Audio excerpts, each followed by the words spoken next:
Greetings from Half Moon Bay, California.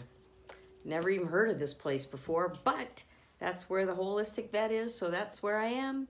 And some of you followed me last year on my journey to Tucson for the Fringe Festival, and I had a card deck of Wisdom of the Crone card deck.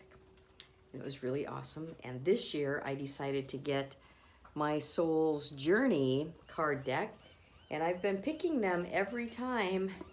And this trip, if you've been following me, you know, has been a real challenge compared to last year. Wow. Anyway, so I keep picking these cards, get the same one over and over and over. Grief, grief, grief.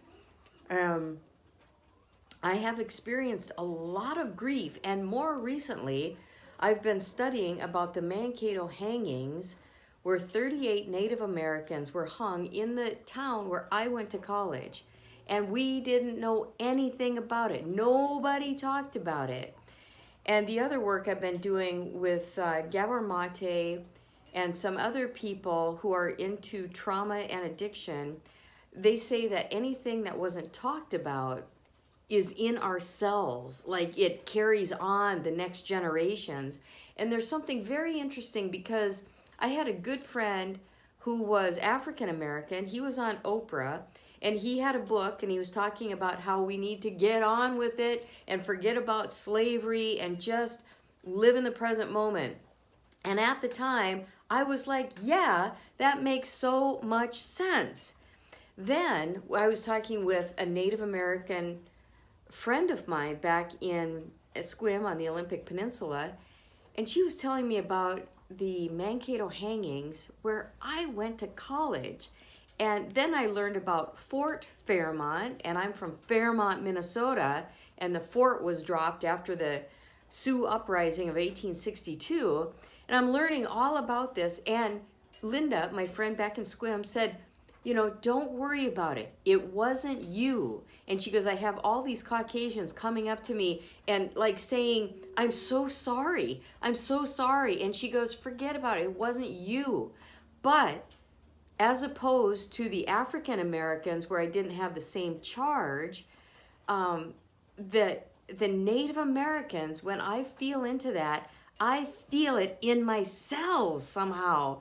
It's like I was born in Minnesota, raised in Minnesota, went to college right next to the Mankato hangings, which is crazy because I was a cheerleader in college. And in 1976, the football team was called the Mankato Indians. Had this cute little caricature of an Indian stomping his feet. And then they said, no, we have to change the mascot. So on my cheerleading uniform in 1977, it got changed to the Mankato Mavericks. And I remember us going, why? You know, why did we change? And nobody said anything. We didn't hear anything about that history. And so close to that football field was where the actual hangings of 38 Native Americans, all in one fell swoop, were hung. And I don't know, it's really got me thinking about the trauma that lives on when we don't talk about stuff. And my one-woman show, I'm all about bringing it up to the surface, and it is not always easy. I have to do so much writing and journaling and backstory and working with my director. And I just got off the phone with her, and I'm like, God, this is hard work. But as things get swept under the rug and we're trying to bring them out into the open, it takes a lot. So, but I'm happy to be doing it because I know that truth will set me free, and the more I learn about this stuff, the more I just want to share it. And it's like there's nobody right, wrong, good, bad, whatever. It's just this frequency in our cells that lives on, and the trauma, I can feel it in myself, and I know others in my family feel it too. They might not be aware of it, but I know it's there in all of us. And so today I picked the card from the Soul's Journey. It's been really hard. I mean, it's bottom line is this trip has been one thing after another. I mean, my van got recalled. I lost my tooth. Ruby tore her ligament in her knee. It's been a lot. Anyway, so today I'm like, what is going on? I pull this card, death. And I'm like, great. Not really. I was going, what? But then the more, I read about it, I'm learning that endings are merely beginnings. And I do believe that I am dying to the person that I was.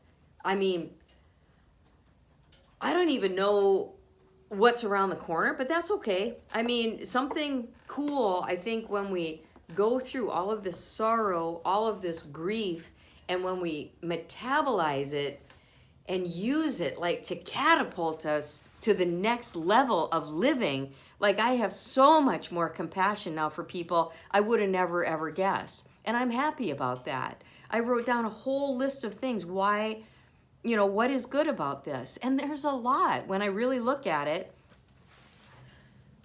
So, I don't know, are you experiencing this kind of death to the old way of being, death to who you were? My relationship with Ruby, we are not going for long walks anymore. And I have to grieve that. I have to actually feel what it feels like to let that go and be in a new relationship with how we are right now. Let go. Like somebody said once, when you focus on the past, how did it go? Something like, make the most of what's coming and the least of what's going. And that made so much sense to me. Like, I think with the Native Americans, for example, to be aware of what happened and to address it and to reconcile everything rather than sweeping it under the rug and pretending like nothing happened, to actually be aware, and then I think we can move on. But I think this is the thing, like we can't really move on unless we deal with where we are, what's happened, really feel it, and then let it go so the next thing can actually come in with grace and ease. And like I've said in my past videos, it's all about living in the mystery, and easy to say, not always easy to live, but it's getting easier because I do find that the more I feel where I am right now, and I just open it up. Like the other night, I didn't know. I thought I was going to go to Sedona, but I don't think that's going to happen. I don't know yet. Anyway, I just said, I am open to whatever. And as soon as I said that, I got this hit. Like, remember when you were going to apply to the Grass Valley Fringe Festival? And I didn't do it because I thought, who wants to be there in January?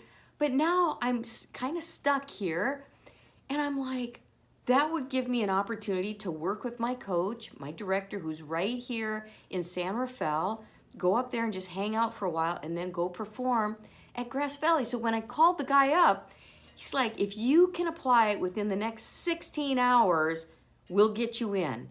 And I'm like, wow. That was when I wasn't trying to figure it out. I just let it go. And it just came in. Like, I really believe there are a lot of incredible forces trying to help us, trying to guide us on our path. But the more I'm in my head trying to figure it out, the more we block that. So to just let go, I've just been doing yin yoga here, just been chilling out and remaining open as best that I can. Things like that magically come in. So I guess it's not all bad to pull a card called Death, knowing that when we truly surrender to what was, that will allow what wants to come in so much easier.